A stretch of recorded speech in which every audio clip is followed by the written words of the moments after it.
Welcome to Retrobotics! Today, we are finally unveiling that Grail game that was teased earlier in the week. Very excited to get started working on this thing. Aren't we so mysterious, like Overtime Arcade? Well, we haven't even unwrapped it yet. I know. It's still plastic under there, same as it came out of the car. Yeah. And I drove to upstate New York, near Seneca, to go get this thing. Unfortunately, Sam couldn't come with. I had to take care of our doggo, and also I'm dying with my dissertation right now, so I do not have time for fun things. But this is a very special game. We were told the history of this game. It was in the local arcade in Seneca, and it's been known since it was in that arcade who had it and how long. The lineage. The lineage of the game is known, which is always cool. I mean, go back to Firefox. Yeah. It was fun to know where Firefox came from. And this is the latest in our series of space games. Oh, yes. As you know, we love our space games. And so we have so many asteroids and asteroids-like games now. Our only pinballs are both space-themed. So we always love getting more space-themed games. And also, we're getting to the point where this side room, which we're using as our workshop, will have to get converted to hold all of our vectors. Hint, hint. Hint, which hint. means this thing isn't going anywhere. Exactly. Once Liam is able to fix this up, then we'll probably just move the rest of the vectors in here and enable hopefully a little bit more lounging area in the arcade. So I'm guessing you guys probably know what this is at this point. I don't know. So, let's see. Space vector. Space vector. Well, we already had asteroids. We already had space duel. What are the other space vectors? Would you consider Gravitar? I mean, there's Gravitar, but there's also non-Atari. What? There's other vectors other than Atari, right? There's like... Oh, yeah. There's all kinds of other stuff. Yeah, but Sega vectors. Star Trek. Star Wars. Star Wars. What one are we not saying? I don't know. Let's undo it. Ha! Major Havoc! So this is an original Havoc conversion. This was done in the Space Duel cabinet, which is kind of cool because it's got the 4 speakers on it, so it sounds nice. And it's not like Tempest, where you have to hacksaw it to bring it together. You can rotate. You can see the original Space Duel art in the side, which it's been destroyed. Yeah, we think that a sticker was put on at one point. Like this side, and then taken off, which is why it looks like it has damage. But... Cabinet's overall in good shape. Looks like on the outside. We haven't really dug into the inside at all yet. Yeah. What was the ranking of this on our VAPs? Well, technically this was ranked a little lower since we thought it was just super expensive and we'd never be able to get it. Well, the other thing is you do want an original cabinet at some point. Either to build one or acquire one, and then we could put this guts in it. Yeah. But I think for now this will bring us a lot of pleasure, especially if I know you're persnickety about, and I would also like the side scroller.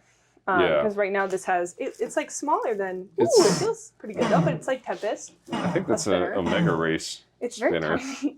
But yeah, so even though it wasn't as high on our VAPs because we rank our VAPs based on how much we like it. If one of us likes it, and the other one doesn't like it as much, then that usually ranks it lower. And I like Battlezone, but Sam hates it, so it's at the bottom of the list. I think it's a cool game. I just think it's boring to play.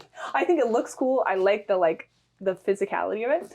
But I think this one, because it was expensive, and also because you really want the original, I think it was like a little lower. Even this is a conversion kit in project status, and we know for a fact, or at least we've been told, that it doesn't work at all. Yeah. The most expensive game that we've ever purchased outside of pinball. You're right.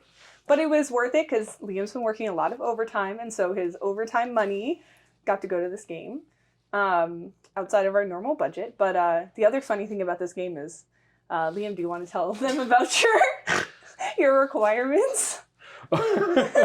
So Sam and I eventually want to have kids. Obviously, we're married and have a big house and whatnot, but made a deal, right?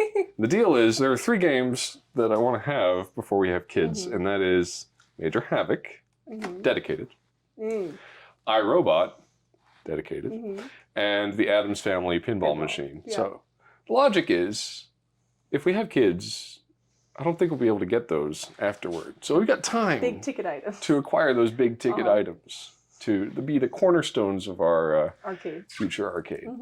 But one of those cornerstones has been laid. 1/3 of the way. 1/3 of the way. Very And halfway through our wish list of color vectors with this one. Kind of crazy. So the only remaining vectors are Star Wars and... Star Wars, Star Trek, and Black Widow. Oh, yeah. Black Widow. Anyway, let's get some plastic off of this. Ooh. Did he already have it wrapped, or did you guys wrap it together? We wrapped it when we grabbed it out in the basement. The guy who bought this thing from was super, super nice. Actually sold another major Havoc to none other than Arcade Jason, apparently. Or sorry, not Arcade Jason, John's Arcade. Pardon me. But John's that was Arcade's dedicated. Havoc. That was not, actually. That was a Tempest. I thought it was dedicated, but really? it was a Tempest cabinet. So I'm glad I got this one, because I don't like the Tempest Havocs very much.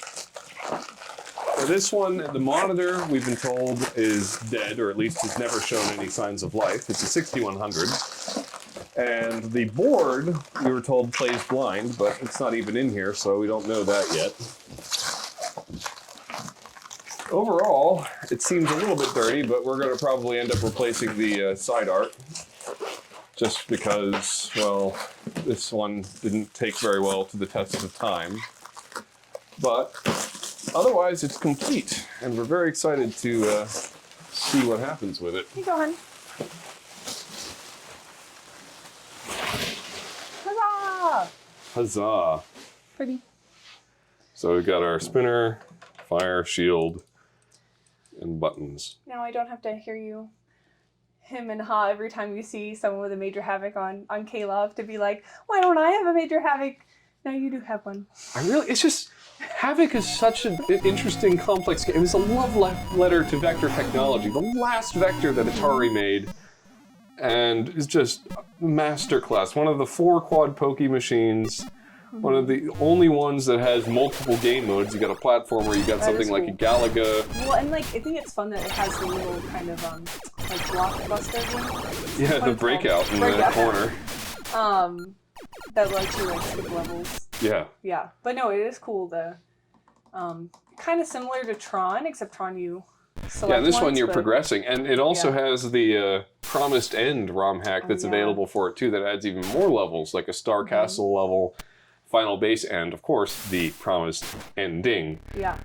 Another thing that's fun about this is that this game itself is just pun after pun. I mean, the Vaxian Empire, that's the system that was developed, the Vax computer system. Oh, I didn't know that. Fun fact. So, and Maynard, the town that you're trying to get back to, is where the Vax was manufactured. Huh. So it's just talking about puns all the way through this thing. So well, I'm excited to crack it open. Let's see what's back here. I'm also just happy that there's now another project to keep you occupied. Because he had literally just finished every single possible thing that could be fixed in our arcade, other than Space Shuttle Pinball. But that one's going to take... Let's take some time. A long time. Okay, so how do we open this? I think with a drill. Do you have a key? No, there are no keys. Oh, I see. I'm curious to see what's in here. You didn't open it when you bought it? I looked at it very glancingly. Okay. Imagine if it was empty. Imagine if it was empty. I would be that like, would honey? suck. Honey? Honey, why did I let you go alone? I don't know. Isn't there supposed to be a board here? Oh, you took the board out. I was literally like, did you actually? Oh my god. I remember you had the board on like the side chair of the car. The board is in an anti-static bag. Okay, it that's is good. somewhere else. I was just like, where? I was like, something looks wrong. But. So it looks like everything's in here. It needs a good vacuuming. It looks like this has been recapped. Yeah, it's been recapped. It has an LV200, the 2000 on it. Mm-hmm. And there's that weird input protection PCB in the back that I'm super curious about. But this also isn't the monitor you wanted, right? No, this is not an amp monitor. So that's another thing. Major Havoc is the only Atari Vector game that was designed using an Amplifone monitor. Amplifone Vector. So Havoc actually has a faster draw rate than the other Atari Vectors and doesn't perform very well on a 6100. So Havoc conversion kits, which were distributed to use a 6100, actually have their clocks slowed down a little bit so that they can actually draw properly on the 6100 monitor. So eventually I'd like to get a amp to play this game how it was meant to be played. Mm-hmm. But for now, this will scratch the Havoc itch. Yes. Assuming that we can fix it. Yeah. But yeah, I guess the next step is to dig in and see what we've got. Nice. Good luck, hon. May the force be with you. I hope that this doesn't have too much havoc involved. I knew you were going for that. Yeah. Okay. Uh-huh. Wreak havoc? Is that what you're reaching Wreak havoc, for? Those are the words. That was a major lapse on my part. Yeah. Okay, let's dig in. Right off the bat, this thing smells fucking horrible. And I think I can tell why. It seems like it's full of dust and particulate and cigarette smoke. So this is going to need a good vacuum out with a shop vac. It is interesting to note, I mean, look at that, there's some rust up there. But whoever did the conversion to Major Havoc did a very thorough job in that the new serial number, CB00451, has been applied everywhere in the machine. You can see it down here. I don't know if necessarily you can, but it is on the power brick down there. And I believe it's on the power supply somewhere. And definitely on the game board. It's on the back of the cabinet, 451. And this is because Major Havoc actually had a lot more than just a PCB in it. It was a modification kit for most of the components in the actual cabinet. For instance, if you look up here at the 6100, you'll see that little board attached to the front. That's an input protection PCB. And that was supplied as part of the kit. And wow, that thing is rusty. Look at the cover there. Holy crap. I wonder where this thing has been stored for a while before its former owner got a hold of it, probably. Damn. I'm hoping this tube works, but we're going to find that out later, as the monitor is sort of the last thing you touch when working on something like this. What we're going to do is follow the procedure for bringing up an unknown condition Atari game.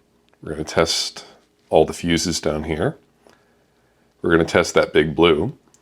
We're going to test the voltages coming out of the AR before we plug in the game board without the monitor to see what we've got. So we should really just start by unplugging this, but I think I'm going to need both hands for it since it seems to be not in its holder anymore. I wonder why. So how about I go ahead and put the camera on a tripod and vacuum this thing out and then proceed with testing.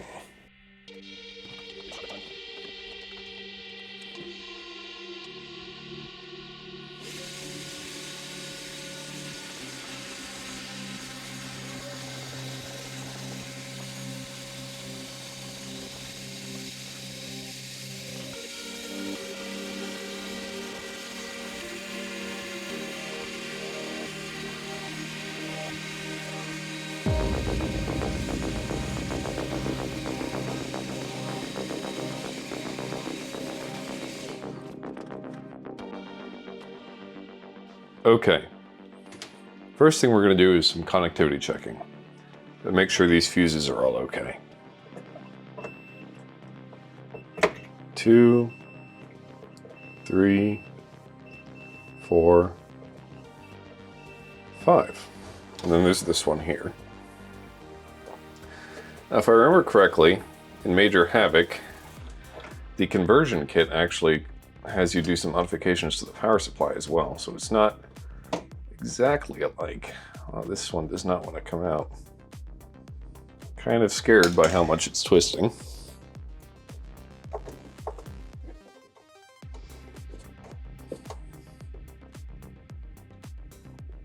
Come on. To hold both ends to get it to emerge.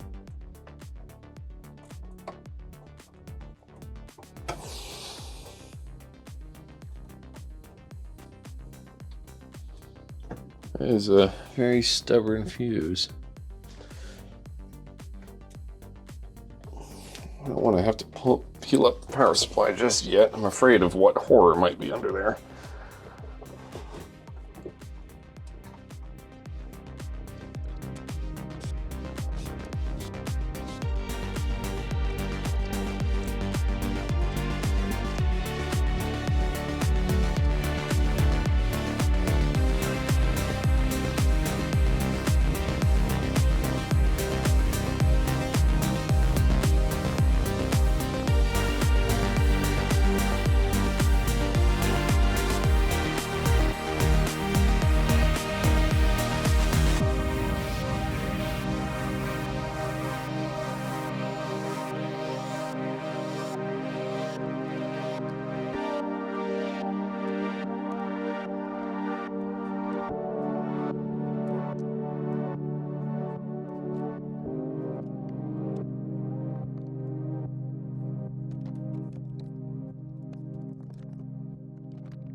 So after unsuccessfully removing that fuse, I pulled the entire thing out. So let's take another crack at this. Looks like the thing separated and is completely stuck in there. Come on.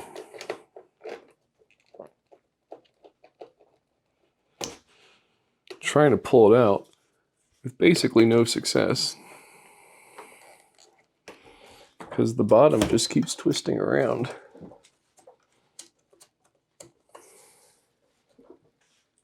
It's just not secured well in there.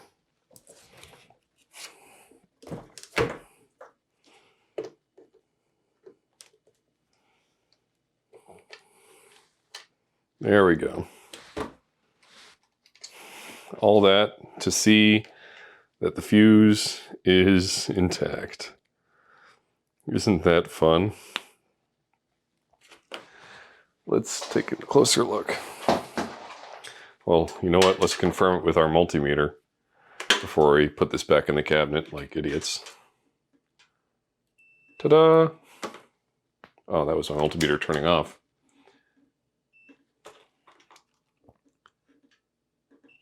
Ta-da! Let's put that back in there and pretend this never happened. Oh my God, will it go back in? There we go. At least now it's tighter. And this is the modification that's been performed here in keeping with the manual. So at least you sort of get to see all that. So let's put it back in and, you know, proceed with the test as planned. Okay, it's back in the cabinet and hooked up after that ridiculous little escapade. So let's plug it in and see what happens. Nothing. Well, I assume we have to turn it on. Oh, we have a marquee light. That looks pretty cool. But let's begin to actually check these voltages. So, grab my multimeter. And we're actually going to swap out the leads for clip-ons, because that makes this a little easier. Set that in there. I don't know if the camera can see it. Looks like it can. Let's find ground. There it is. And 5 volts.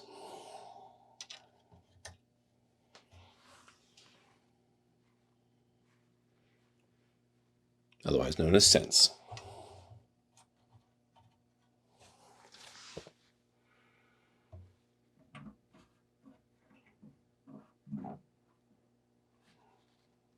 Nothing. Oh, there we go. It's a little high.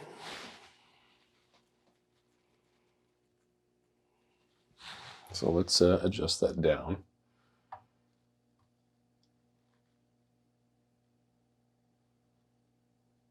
Whoa, what the heck is happening?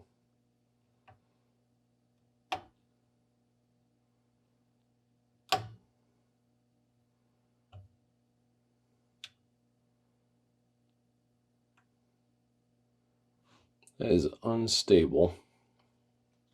That's close enough. Let's go with the 10.3 volt.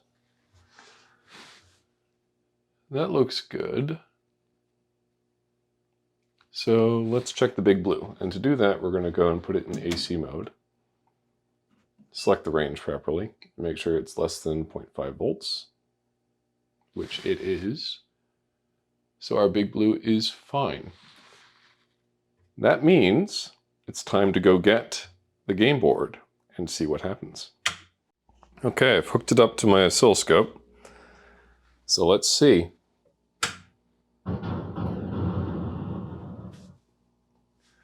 We have something coming out.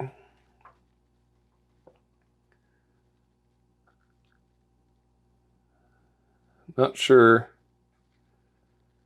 really what I'm looking at.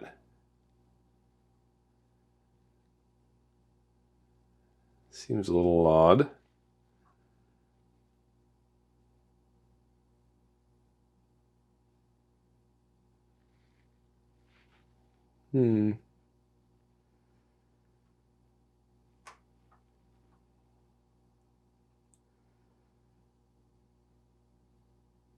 Interesting.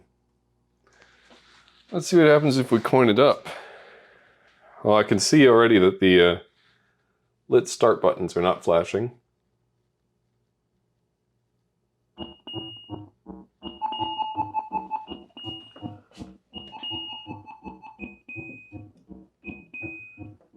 Sounds like the sounds are also bad, but it coined up.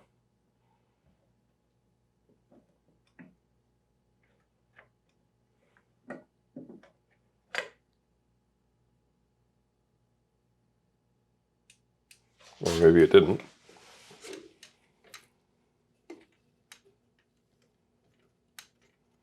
It's missing its credit switch. It's mildly obnoxious.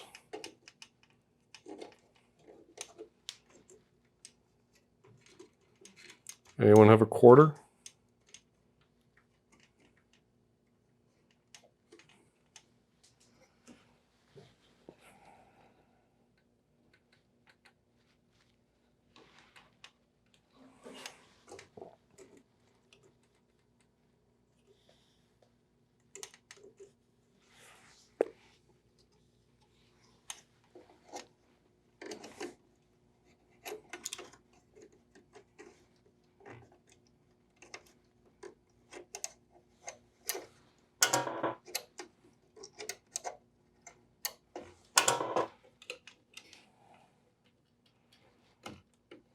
Giving it some quarters. That's 3.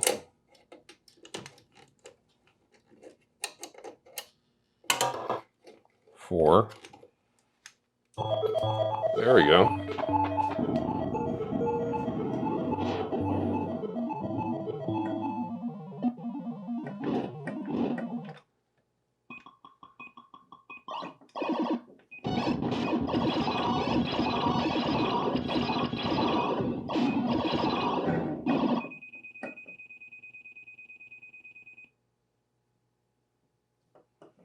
Definitely at least one pokey is bad.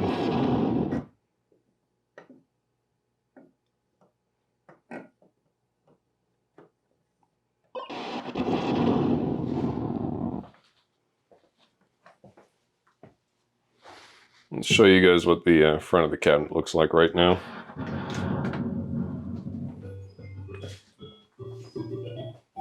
Nothing going on. But it looks pretty.